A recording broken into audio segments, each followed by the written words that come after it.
வேளாண்மை துறையில் உழவு இயந்திரம் சரி செய்து தரக்கோரி உயர் அதிகாரிக்கு மனு அனுப்பியதால் பழிவாங்கும் நடவடிக்கையில் ஓட்டுநர் தூத்துக்குடிக்கு மாற்றம். குடும்ப சூழ்நிலை காரணமாக உடல்நிலை சரியில்லாத தாய் மாவட்ட ஆட்சியரிடம் மனு. விழுப்புரம் மாவட்டம் வேளாண்மை துறை அலுவலகத்தில் ஓட்டுநராக பணியாற்றி வரும் விழுப்புரத்தைச் சேர்ந்த சபரிநாதன் தந்தை உயிரிழப்பு காரணமாக கருணை அடிப்படையில் பணி பெற்றவர் இவர்.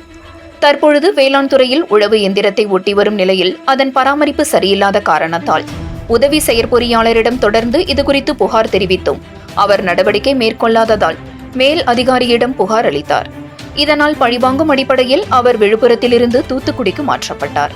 இதனால் அவரது குடும்பத்தில் உடல்நிலை சரியில்லாத தாய் மற்றும் ஊனமுற்ற தம்பி ஆகியோருடன் இருப்பதாலும் அவர்களை பாதுகாத்து கொண்டு வரும் ஓட்டுநர் சபரிநாதன் பழிவாங்கும் நடவடிக்கையின் அடிப்படையில் இந்த பணிமாற்றம் அளிக்கப்பட்டுள்ளதாகவும் அந்த பணிமாற்றத்தை ரத்து செய்ய கோரி அவரது தாய் ருக்மணி மாவட்ட ஆட்சியரிடம் மனு அளித்தார்.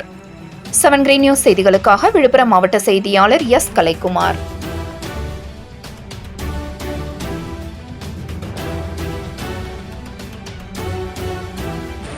ஐயா, முதல்வர் ஐயா வணக்கம்.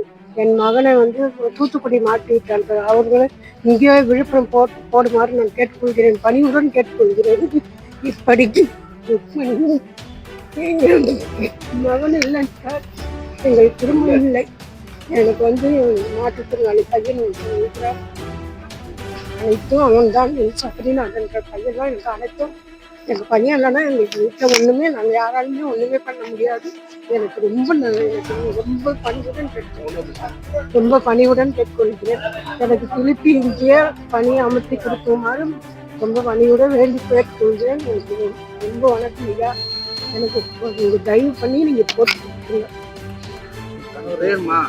என் பேர் ருக்மணி. என் கணவர் இறந்த இடத்தில் நான் இறந்து போக வேண்டும் என்று நினைக்கிறேன். எனக்கு ரொம்ப முடியாமல் உடம்பு முடியாத நிலைமைதான் நான் இருக்கிறேன்.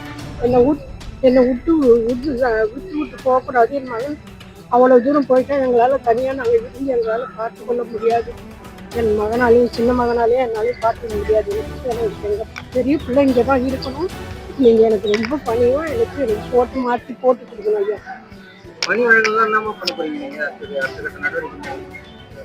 எனக்கு வேற வழி இல்லை ஐயா. நான் உங்ககிட்ட தான் நான் கோரிக்கை வைப்பேன். வேற வழியே எனக்கு கிடையாது ஐயா. வேற யாரும் எனக்கு உதவி கிடையாது.